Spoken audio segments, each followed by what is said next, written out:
South suburban Minneapolis police officer who killed Dante Wright after she mistook her gun for a taser. Kim Potter's case went to the jury on following closing arguments and instructions from the judge.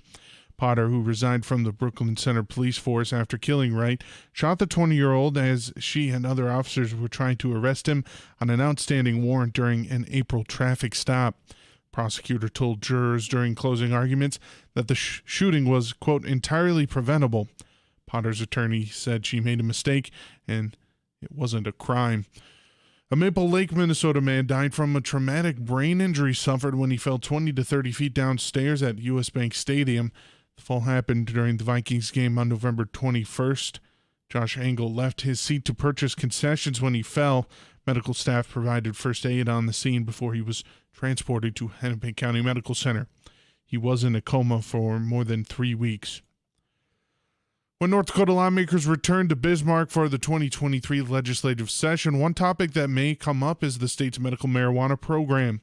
Director Jason Wall says lawmakers may revisit the discussion around edible products infused with THC. There was a bill that did pass the House to have an edibles added to the program. It was going to be a very narrow edible in scope in regards to what it actually was. The law said it could only be a square-shaped product. Wall says the bill passed the House, but when it came to the Senate, it did get enough votes for a simple majority, but required a two-thirds majority to clear the chamber. As far as interest by the dispensaries in the new product line, I think dispensaries themselves for dispensing such a product are open to it, and another avenue of administration for a registered patient for the use of medical marijuana. Manufacturing facilities, they would be responsible for making those products. And during this last legislative session, to me, both manufacturing facilities appeared willing to make the products in accordance with what the House bill was being considered this last session. Officials with Minnesota's medical marijuana program are looking to launch an infused edible for their program. KFGO Weather Center forecast for today. Sunny skies, high of 12 degrees, wind gusting 13 to 30 miles an hour tonight. Areas of snow arriving around midnight, mostly cloudy. Too Tall Tom, chief meteorologist for KFGO, is expecting 1 to 4 inches accumulation later tonight through early tomorrow morning. By tomorrow morning, early in the morning, snow will end, then decreasing clouds and turning breezy. See a high of 14 tomorrow. Wednesday, high of 27, low of 2 below. Thursday, mostly cloudy, chance for flurries. High of 29. Christmas Eve, high of 24, mostly cloudy. We'll have a chance for snow. Low of 24. I'm Madison Quinn, News Radio, KFGO.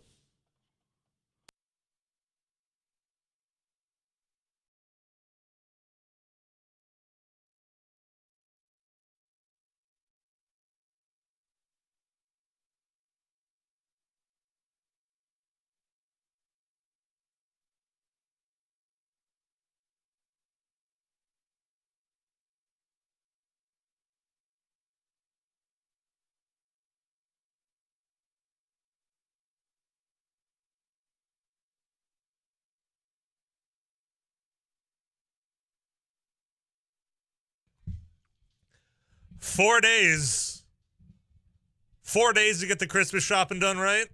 I mean, you can go up, the place is still open Christmas Eve, so 4 days to get her done. I've done some Christmas Eve gift shopping before. I have as well. In fact, that's the thrill, the adrenaline pumping type, to where you don't have the opportunity to overthink what you're buying. You just purchase. And for me, that's the day that if you know what you're getting and you just have to go get it. That's not the browse around time of the gift giving season. I ran into some folks tailgating for the NDSU game on Friday night. Good time. Thanks for everybody that stopped by, said hello, both at Buffalo Wild Wings and quite frankly just tailgating up there. 16,000 little plus that they were up taking in that game. That was quite the game. We'll talk about that a little bit later on. But there's guys saying, look, here's what's going to happen. It'll be about Christmas Eve, and you'll go to the establishment that is connected in the mall, and it's going to be nothing but a bunch of dudes lined up on one side, sitting there having a beverage saying, why did I do this to myself? Mm-hmm. And then it's going to be coming down to, well, better go get those gift cards. better go get a number of those gift cards for A, B, or C stores. And then that's what's going in the stocking that night and to the next day, which is Christmas. I tell you what, though, with the exception of romantic partners, $100 bill goes a long way. Long way. $100 Don't bill do will- that to your significant other No, necessarily. You will have a very bad time. Babe, it doesn't matter how sweet and endearing the card is of which you put that $100 bill in. Nope. No words in fine print could ever be enough to overcome that moment for you and your love. But nieces, nephews, cousins, anything like that, $100 bill. Go buy yourself something nice. Here you go. 237-594. That's the Lindy studio line. You want to text in something?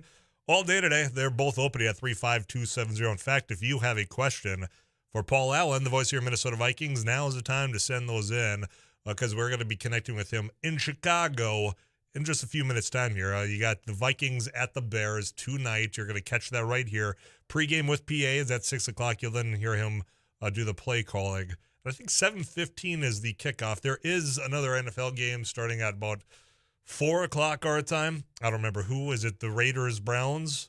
Yes. Yes, okay. Yep, Browns play today, and tomorrow is Seattle, L.A., and the Washington football team and the Eagles, I think. Yes. And I'm going to ask PA because we had protocols established at the beginning of the season that said if this happens or if this player's out, then guess what? Forfeit of that game. Well, now all these games have playoff implications, including the Vikings at the Bears. The Vikings very much still alive with a shot to get into. Now that the NFL has expanded the number of wild card teams that get into there's only one bye for the top-rated teams. The playoffs are going to look drastically different is what I'm trying to get at here and not doing it very smoothly. But the Vikings still have a shot to get into that last either a 6 or 7 spot to where they could eke in. Is this a must-win? We'll find out because, you know what, we got 4 total games left. And by some of the gurus out there when it comes to playoffs, they say, well, you know, the Vikings could win 3 of the last 4 and still find a way to get into the playoffs. We'll find out tonight. We got a rookie quarterback with the Bears. You got a defense that's susceptible to being beat on the run. Dalvin Cook definitely showed last week that he's still, that injury not nagging him at all. So we'll check in with PA. But he likes taking your questions. So if you have anything, 35270. We'll come back with him right after this. Afternoon's Live, just getting started on a Monday afternoon. Stick around.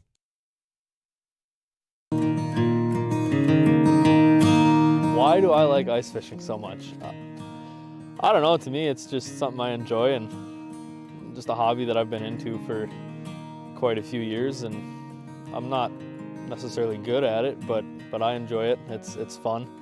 It's good time to get out and hang out with all your buddies and just get away from reality for a little while. First time that I ever went ice fishing, I was like 6 or 7, and I actually fell through the ice. We were in a portable ice house, and I was standing in there, and my dad and my uncle Kevin were moving it, and when they pushed it, I wasn't ready for it, and my leg went down the hole. That was fun. It was cold. You can get into hunting and fishing and stuff like that relatively cheap, and it's just like buying a vehicle. You can spend thousands and thousands of dollars, or you can just go to Walmart and get enough stuff and go out and do it, and you can be just as successful as the people. We went to high school together, and we actually had the idea back in high school to make an outdoors page, you know, just hunting and fishing, four-wheeling, anything outdoors basically. A lot of it right now, it's really, really heavily based on ice fishing, and this fall it was heavily based on deer hunting and bow hunting and rifle season too. So yeah, just kind of an outdoors group, and we call ourselves North Bros Outdoors. We've got a Facebook, an Instagram, and a YouTube channel. There's plenty of brands out there that you can get into it. If you're questioning it and you want to do it, do it. You won't regret it. The outdoors it's awesome. Well, we're doing a food giveaway event to the community. A lot of people are facing food insecurity at this time. As we can tell, we had to start about an hour early because we just had so many people lined up. So as people come up and they need whatever they need, volunteers are taking care of it. It's all contactless, so nobody has to get out, and just making sure whatever the greatest need. We're just giving the greatest good. When we're going until the food is out. As people are coming in, if they need 2 boxes and 2 gallons of milk, that's what we're giving. We don't want to leave anybody out. I was in the hospital, and I saw a flyer on the wall. And all the nurses were talking about taking people down there to get food and stuff. I got out last night. Got out of the hospital last night, and I said, man, I'm going to do this. When I came from Williston here, I lived on these streets for 3 years, caring. And that's what this is. That's the way I see it. Very helpful.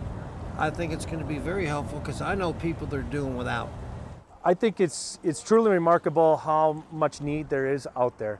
Like I said, it's good. Just probably spending an hour to 90 minutes more on the game calling depth chart for the 7:15 game this evening on KFGO than I ever thought I would because of the COVID clipping penalty with the Chicago Bears. I mean, it's their best 4 defensive backs are out. Their best defensive back, Eddie Jackson, who picked off Kirk for a pick 6, I think in 2019, he's going to be out. Their nickel corner is out. So they have so many practice squad players and guys that just never have played that, to call a game the right way, you got to get up to speed on, and it's just been an arduous task. Yeah, well, and that seeing this across the league now, we've got a doubleheader Monday night. There's 2 games on Tuesday. I'm just curious, are you personally cool with the rescheduling? The NFL had the protocols and now playoff implications. Now we're just kind of molding, adapting. I'm just curious to your thoughts on this. Well, yeah, because with what happened last year when the Denver Broncos didn't have a quarterback, and they played a game at home and got killed by the Saints. The NFL knows a lot more about what goes into this COVID protocol than we do.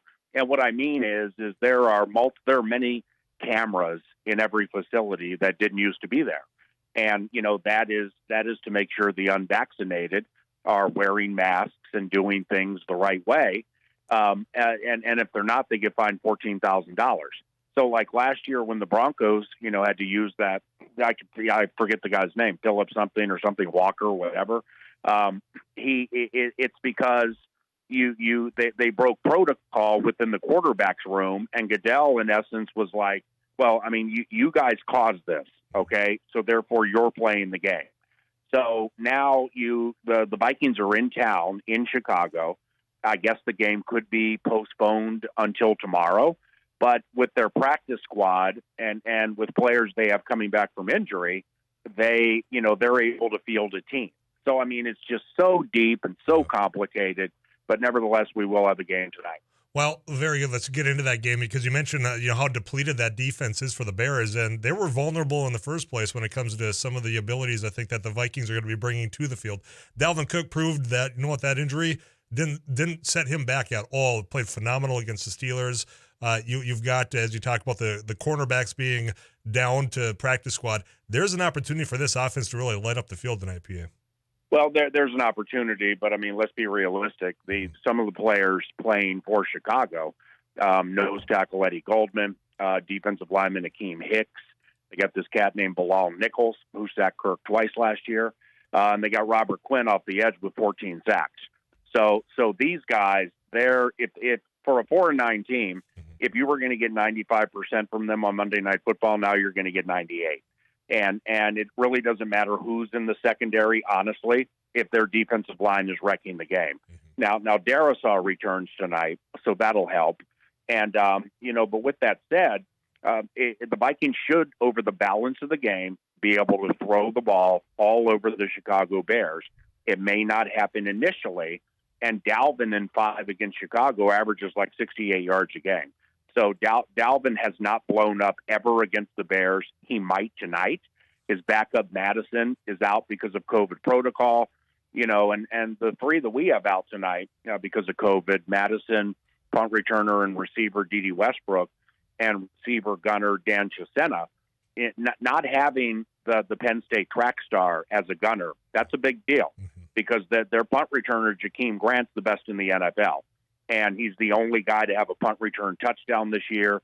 He has 4 kick return touchdowns, 2 punt return touchdowns during his career. And the gunner is one of the guys on the wide side that busts down the field to slow them down. So, the Vikings, it's not as deep as it is with Chicago, but we got some problems too. One question comes in from one of our listeners. Tyler, can you ask PA, is Adam Thielen playing tonight? I know he is questionable. He hadn't been much in practice, but is there any update there? I can't bet it either way. It truly is a 50-50. At Fellowship last night, where Thielen goes, I go, Cousins, and so on, every single road trip. Adam was there. He's on the trip, chatted with him just a little bit about what's going to go on before the game, and it truly is a 50-50. Adam running straight ahead, that's not a problem. But on this high ankle sprain, you don't want him to plant and or cut the wrong way. And now all of a sudden it's going to cost you the rest of the games this year. So, but he has healed amazingly fast, comparatively speaking, as high ankle sprains go. But they're going to work him out 2.5 hours before the game. It honestly is a 50-50. Very good. Questions coming in about the Vikings waiving Breland as well this week. So late in the season seems unusual. Give me the insight here. Well, yeah, he had to go. I mean, I'm not going to completely share everything that was said or done at the Friday practice. He had to go. I mean, it was just out of control. So he's out. Dantzler will start. Boyd will cut time with Cam, and that's that. Mm-hmm. Very good. Tonight, we're in that final stretch, and I'm encouraged to hear Coach Zimmer saying, look, the team, they know that this is a 4-game season. With everything playing out, this season's so unusual. Lions going and beating Arizona, that any given week you could be in this running. Vikings still very much alive. This game, that one step closer. Just give me the lay as we get into this final 4 games, how you're feeling with this squad going in. Every game's a playoff game.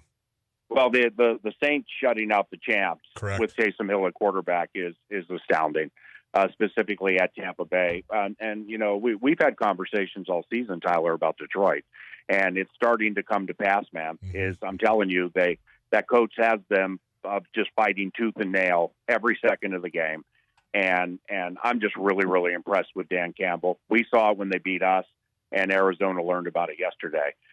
You can't lose tonight. That's it. I mean, forget the fact that the Rams are at US Bank Stadium Sunday. And after that, you go to Green Bay, then you come home for the Bears. The game against the Steelers was the dichotomy of our season. It's when you open up 29-0, that is the team that beat Green Bay, and Green Bay might win the Super Bowl. And then when you let Pittsburgh back in it or lose to the Lions the way you did, that is the middling to below average team we've seen far too frequently this season. So with 4 to go, you absolutely can win them all, and you absolutely can lose them all. That they need to identify themselves beginning tonight. Very good. PA, I'm going to let you go because I know you're diving into that book. I appreciate your time. We'll chat again soon. All right, you take care, my man. Yep, see you, buddy. Yeah, Paul Allen, he is the voice of your Minnesota Vikings. Vision Ford down in Wapton does bring you our weekly check-in with him. We have these conversations, obviously, when it comes to the announcing crew with Chris Atterbury, whom we got to talk about the whole FCS championship game, him being from Bozeman. But, you think about the product on the field, the players on the field, and how it changes up quite a bit from these protocols, but still now having to rush in, trying to figure out, because you know what? You want to hear, the play-by-play done in a professional manner, and then having to scramble to figure out who A, B, or C is in that backfield. One thing when it comes to Justin Fields on the quarterback side for the Bears, inconsistent. They talk about him being able to utilize his legs, not necessarily as far as getting that first down yardage by running, but just being able to scramble. It reminds me of, and I'm not trying to compare the two, saying that, he's on the same playing field as far as Russell Wilson, but being able to prolong those plays in a way of which you get a receiver wide open, or at least allow them to make a play. That's one thing with Justin Fields that I think that this defense is going to have to be watching going in Chicago. But PA, I think, is right as far as you got to win this game. I mean, you don't have everything fully within your control, but the things you have to control is win these games and these Final Four. And quite frankly, they can, but you also know that they can lose these as well. This is one of those squads with the Minnesota Vikings that they have beat arguably the best team in the league in Green Bay, and they lost to whom at one point was arguably the worst team. I don't know if that's necessarily the case anymore, the Detroit Lions, and now having won 2 games, one against the Vikings, the other against the Arizona Cardinals, and how that impacted them slipping in the rankings Now Green Bay, the shoe-in, he already won the NFC North.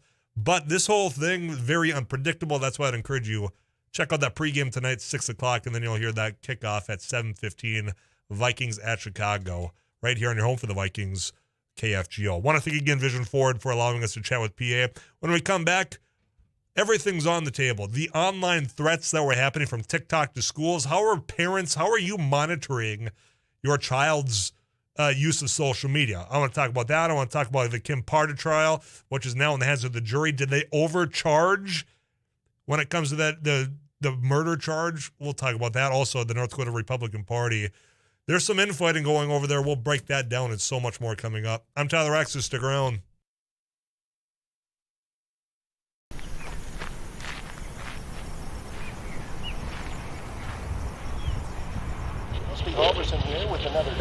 Joel Heitkamp here on the Mighty Sarah Heinrich. Tyler Axis, your home. The Mighty 790 and 104.7 FM KFGO. The names you know, the voices you trust. Thanks for watching News and Views on YouTube. Don't forget to subscribe and like our page. And send us a text anytime at 35270.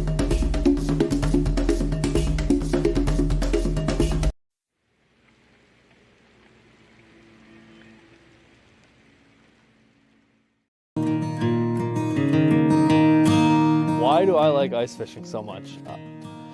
I don't know, to me it's just something I enjoy and just a hobby that I've been into for quite a few years, and I'm not necessarily good at it, but I enjoy it. It's fun. It's good time to get out and hang out with all your buddies and just get away from reality for a little while. First time that I ever went ice fishing, I was like 6 or 7, and I actually fell through the ice. We were in a portable ice house, and I was standing in there, and my dad and my uncle Kevin were moving it, and when they pushed it, I wasn't ready for it, and my leg went down the hole. That was fun. It was cold. You can get into hunting and fishing and stuff like that relatively cheap, and it's just like buying a vehicle. You can spend thousands and thousands of dollars, or you can just go to Walmart and get enough stuff and go out and do it, and you can be just as successful as the people that North Bros Outdoors. Yeah, me and a buddy of mine, Jacob Enixon, we went to high school together, and we actually had the idea back in high school to make an outdoors page, just hunting and fishing, four-wheeling, anything outdoors basically. A lot of it right now, it's really, really heavily based on ice fishing. The first known cases of the Omicron variant of the coronavirus have been confirmed in North Dakota. State Health Department said Monday that 2 of the cases were in Ward County and 1 each in Burleigh and Cass counties. No hospitalizations have been reported due to the variant. All 4 cases are of people younger than 50. 2 people had traveled together to another state, and another 2 did not have any travel noted, the department said. 3 of the 4 people had completed 2 doses of the COVID vaccine, but had not received booster shots. 1 person was unvaccinated. Moorhead police have released the names of the 7 people who were found dead in a home over the weekend. They're 37-year-old Beline Hernandez, 34-year-old Marlene Pinto, 16-year-old Braylon, 7-year-old Mike, and 5-year-old Marbly Hernandez. The other 2 victims were 32-year-old Eldor Hernandez Castillo and 19-year-old Mariela Guzman. Police say there were no signs of trauma to the bodies and no indication that someone had broken into the twin home in the 4400 block of 13th Street South. Cause of the deaths will be determined by a Ramsey County Medical Examiner's Office. KFGO News Time, 2:31. It's 10 degrees.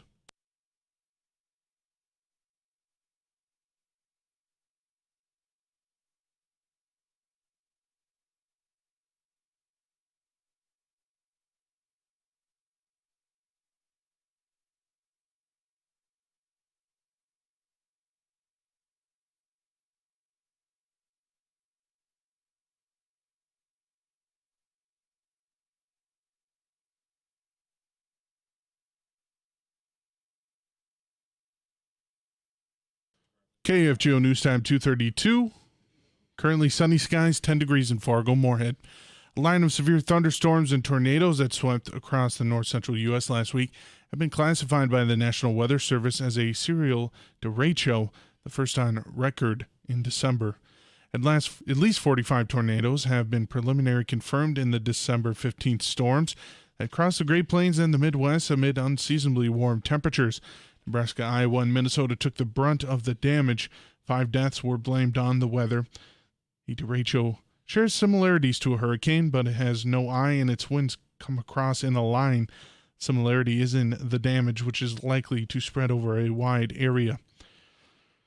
Well, as those temperatures turn colder and more anglers are venturing out on lakes and rivers, drought conditions lowered many lakes by 2 to 5 feet during the summer, but game and fish officials say fish populations are still in good shape. Outreach biologist Jim Job. Lots of people are getting out, fish are biting for the most part in quite a few areas, but just definitely remember the ice safety tips. That is, on some of these lakes, geese were on them less than a week ago, holding it open. Game and Fish will offer a license-free fishing weekend for resident anglers only on December 25th and 26th.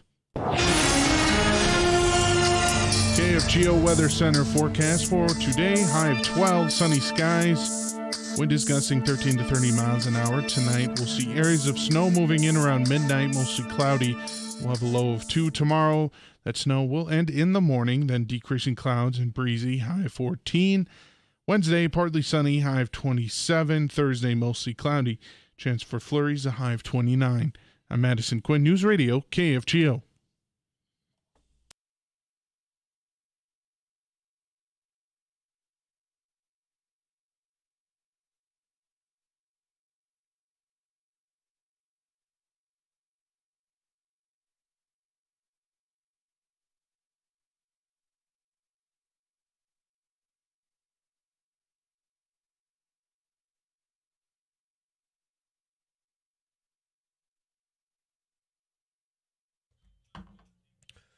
Rusty Halverson in the KFGO studio. Hello. Welcome back. Thank you. Another work week, truncated work Yeah. week for us. Yeah, it is. Are you one of those fellas that went and got all your shopping done, or are you like me and saying, all right, well, after work today, tomorrow, through the rest of the week? Yeah. You're one of those too, huh? Yeah. Yeah. Here's one. We're saying that you can do the gift card or the throw some money in an envelope or a card as long as it's not to the spouse or the significant other. Yeah. Trust us. Tyler did all my shopping on Christmas Eve at the gift card kiosk at a Hy-Vee once. Yeah, I'm single. So you can get away with it if that's the case. But, boy, you come home and have one of those that open up on Christmas Day. Like I said, it doesn't matter how sweet and sentimental that card is. No, not really, unless the card has been requested or on the gift list. Then it's okay, right? Hold on, yeah. Give me a real written card by Hallmark, please. Well, maybe by then half of what you asked. Yeah. All right. Well, we'll talk more about gift giving a little bit later on. You've been working on some of the things, USDA Farm Service Agency. I know you've been working on bison stuff. Yeah. Leadership at USDA's Farm Service Agency responding to a recent request from the National Bison Association to find a new path for financial relief for bison producers that have had their herds affected by mycoplasma. Dr. Jeff Martin is the Director of Research for the Bison Center of Excellence at South Dakota State University. It has been devastating lately, especially with what seems to be drought. And this year was a really bad drought year. And so in previous years, the USDA has made the determination that mycoplasma is a secondary infection in bison as it is in cattle. What we're finding is that mycoplasma does seem to be a primary infection in bison. That distinction is key for when it comes to livestock indemnity programs. The FSA looking at the program requirements for the Livestock Indemnity Program and also for the Emergency Livestock Assistance Program, or ELAP, in hopes that coverage can be provided for impacted producers. They want folks to notify the FSA if they've had any bison losses so they can provide those numbers to the agency with perhaps enough evidence to document the extent of the losses in the industry and perhaps for compensation as well. Notice the way you said bison a couple of times in there. And he's the Bison Center of Excellence at South Dakota State University. Yeah. When we're listening to sports play-by-play, the national announcers, I know that people would be saying, that's not how you say it. Yeah. Well, this guy's from the Bison Center of Excellence, so... Correct. Are we wrong? I don't know.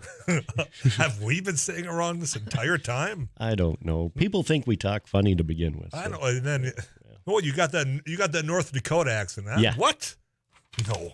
All right, well, thanks, Rusty. Coming back next hour? Yep. You're going to talk more bison? Well, let's change the subject for next hour. I have a lot of questions to ponder on the CBS News update. You come back, I'll save that chair for you. Okay, sounds good. Rusty Alverson, him, Sarah Heinrich, best in the biz. You can go to kfgo.com. Check out more of the work. Just click on that agriculture tab. So you can caught up with CBS National News on the way. Whatever you want to get off your chest, by all means, phone lines are open to you. 237-5948. Ladies studio line, of course, you can text me at 35270. Afternoons Live, we're rolling on this Monday afternoon. This is KFGO Fargo. So today on MSUM campus, we're doing an ice jam, which is we're combining a bunch of percussion instruments with ice instruments, which are also going to be used in a percussive form. We're going to hit them with mallets, hammers, all those types of things.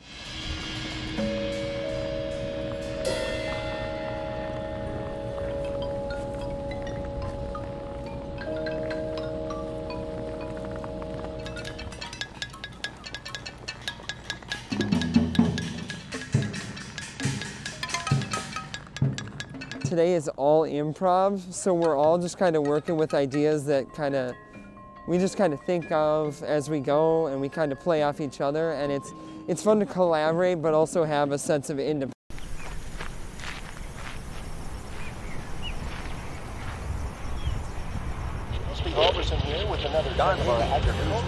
Hey, this is Abby Miller with the Derek Hansen, Couch Potato Radio. Did you see from It Takes Two? Doug here with the morning crew this morning. Jerkins News Radio. Katie Eiler with It Takes Two. This is Jack Michaels, Voices Forces. Too tall tops, Joel man. Heitkamp here on the Mighty Sarah Heinrich. Tyler Axis, your host. The Mighty 790 and 104.7 FM KFGO. The names you know, the voices you trust.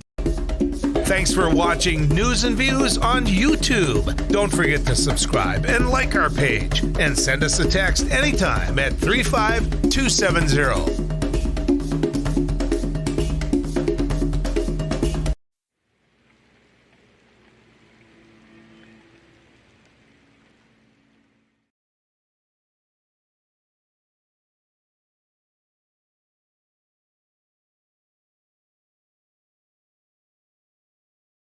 Well, we're doing a food giveaway event to the community. A lot of people are facing food insecurity at this time.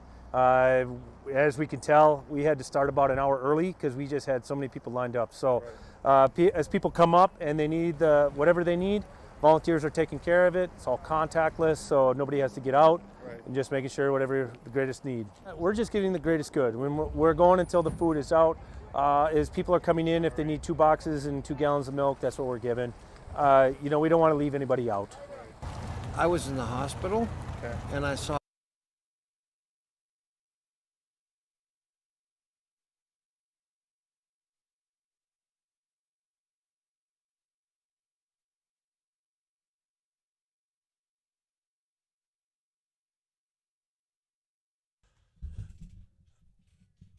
On Friday, we were up at Buffalo Wild Wings getting you ready for the NDSU James Madison game. Had a lot of fun up there. Thanks to everybody that stopped by, said hello. Congratulations to those that won the pair of tickets and the $25 gift card to Buffalo Wild Wings. Also, Walmart Truck Center, thank you for sponsoring the show. But one of the things that was happening, not just locally, but was a national thing, TikTok. I'm not a TikToker. I know there's some people out there that just sit and watch that for hours at a time. And I just go one video to the next. And it's not just young individuals. There are people of all age groups that are utilizing TikTok. But there has been things that have started there and has become widespread challenges, TikTok challenges. Now, we've all seen stupid challenges before. When it comes to the cinnamon challenge, when it comes to the trying to chug a gallon of milk, things that are just ridiculous, but nothing that I can recall that meets what was going on across the country on Friday, in which you had this TikTok challenge that was calling for violence in schools across America. And I know that locally here, they had received some of those. Parents got notified of this completely stupid challenge going on. And there's a couple of questions that come to mind. One of, again, the responsibility of these platforms to maybe monitor a little bit better of what's going on, on their platforms, what they allow, because quite frankly, they do have the ability to, I don't want to say block, but at least tap down some things. Some of them actively choose not to because, it's all about the clicks, and the clicks get eyes, and then the eyes get you some ad revenue. So that's some of but this whole TikTok challenge of which you had threats being made to schools across the country really set me back. So the question one, what responsibility do they have to monitor as far as social media? Secondly, is what are parents doing to monitor their child's use of social media? Anything? I'm genuinely curious because by the time social media was really a thing, we were in college. And Facebook was the first for us, and quite frankly, it was just to figure out who was partying where. Had to have a .edu. Things have changed so much, and you have such a younger age now, so much more connected, not only to people within their community, but globally, all through these social media patterns. So, are there standards? Do you monitor? Are you watching to see what they, in fact, are utilizing their accounts for, or is it just kind of a hands-off approach? Because when we're talking about school districts now having to notify parents saying, hey, we are aware of this challenge going on, to call in, these threats, whether it's bomb-related, gun-related. There's just any type of violence that's being reported out there, and you have to certainly take these serious. School districts have to, because we've talked about, what happened, north of Detroit with the 4 individuals that were shot there. Their warning signs are there. The school district, there's questions whether or not the administration took it serious enough, and tragically people died. So you can't just ignore as saying, well, it's just some online challenge, albeit very stupid. You have to take it serious. That takes resources from the district, from law enforcement, who quite frankly had an increase in presence at schools across the state and across the country as well, to where there were threats that some of them deemed not credible, not serious, and not meeting standards at which they would have to take further action, as far as, say, remote learning, which happened just here the other week, because there was a very direct, serious threat. And quite frankly, it seems that after there's a major tragedy in these schools, you get those copycats. You get something that goes on, then all of a sudden there's a threat made to A, B, or C school across whatever community. But as parents, what are you doing to monitor, to make sure that it's not your child that's partaking in something as stupid as this TikTok challenge that went out Friday, calling for people to call in threats or issue threats online to their school district? Are you limiting hours, or are you just saying, all right, well, don't do anything stupid out there? Where's the line? Me not being a parent, I don't know, but I'm curious what you've taken on and whether or not it's working. Let me know at 35270. I'd love to have your insight on that. You can also call the Lenny studio line at 237-5948. I've seen a lot of stupid things play out online. This one certainly took the cake for me when it's something as widespread as calling in threats to school districts. Just curious, day of which we live, in this age in which you have the World Wide Web at your fingertips to communicate with anybody at any given time, where do you set standards in your household? Take that conversation after we get you this Too Tall Tom Szymanski weather update. Also, I want to talk about the Build Back Better put to bed by Joe Manchin. And it's not just Joe Manchin. There's 50 other senators over in the United States Senate that hadn't gotten on board there. But what does it mean for North Dakota? We visited with a couple people earlier, one being last week, one earlier today, about that when it comes to childcare, when it comes to education. Real dollars, real numbers that we can put to it, and whether or not they're ever going to see that opportunity, that's very much in question after the announcement made by Joe Manchin just the other day. Everything's on the table between now and 5 o'clock right here on KFGO. Well, we're doing a food giveaway event to the community. A lot of people are facing food insecurity at this time. As we can tell, we had to start about an hour early because we just had so many people lined up. So as people come up and they need whatever they need, volunteers are taking care of it. It's all contactless, so nobody has to get out, and just making sure whatever the greatest need. We're just giving the greatest good. We're going until the food is out. As people are coming in, if they need 2 boxes and 2 gallons of milk, that's what we're giving. We don't want to leave anybody out. I was in the hospital, and I saw a flyer on the wall. You know, and all the nurses were talking about taking people down there to get food and stuff. I got out last night. Got out of the hospital last night, and I said, man, I'm going to do this. When I came from Williston here, I lived on these streets for 3 years, caring. And that's what this is. You know, that's the way I see it. Very helpful. I think it's going to be very helpful because I know people that are doing without. I think it's truly remarkable how much need there is out there. Like I said, we were going to start at noon, but we had so many people lined up. We started at 11, and volunteers have been working their tail off since then. I'm thankful for that. I think this shows that there is some huge needs in the community, and we got some things we got to address.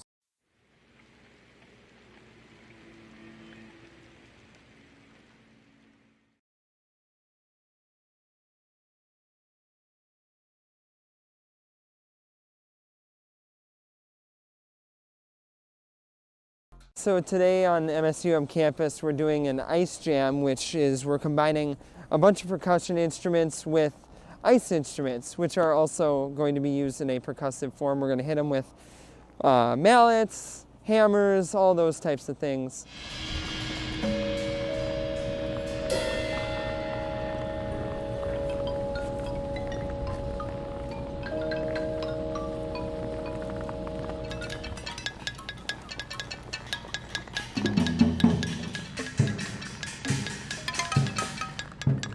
Today is all improv, so we're all just kind of working with ideas that we just kind of think of as we go, and we kind of play off each other, and it's fun to collaborate but also have a sense of independence. Thanks for watching News and Views on YouTube. Don't forget to subscribe and like our page, and send us a text anytime at 35270.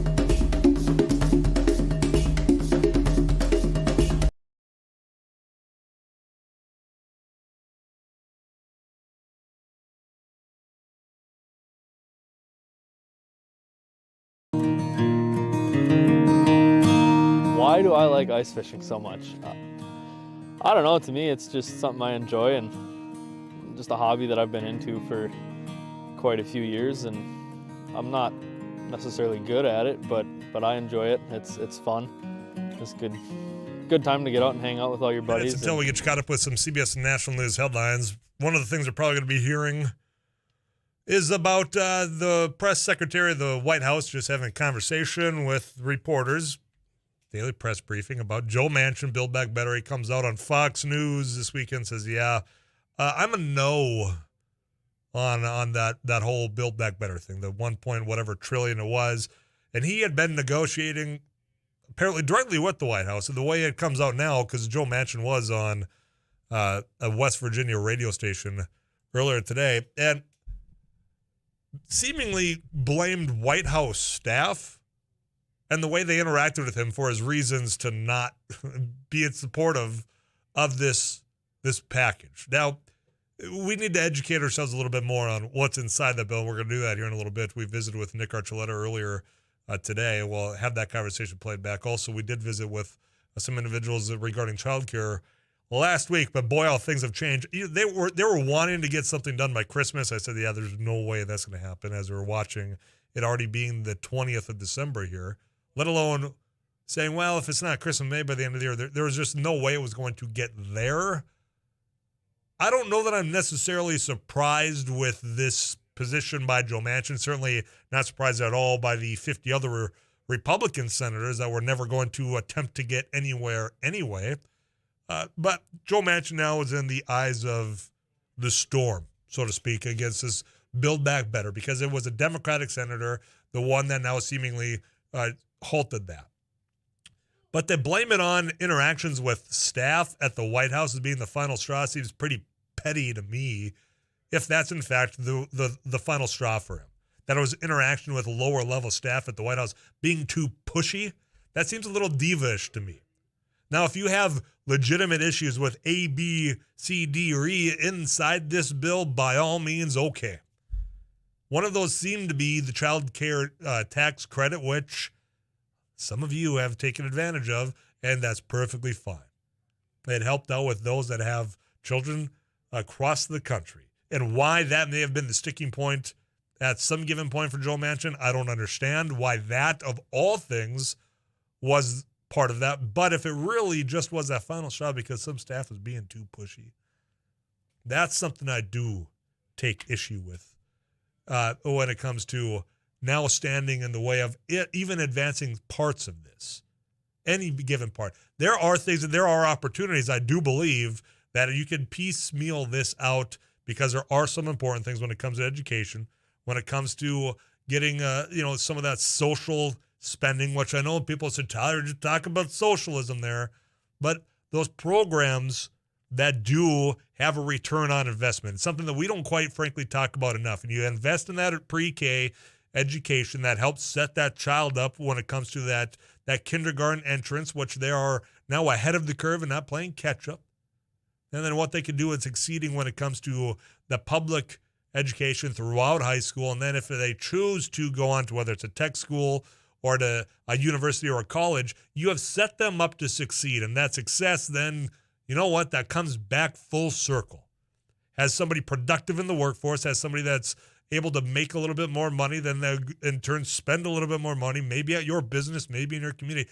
It's one of those things that, all right, we can debate that on its merits. And I hope that because of this this whole position that was taken abruptly over the weekend because of a staffer interaction doesn't derail the entire thing going forward, piece by piece. Now, I want to talk about Congressman Armstrong as well, because remember when that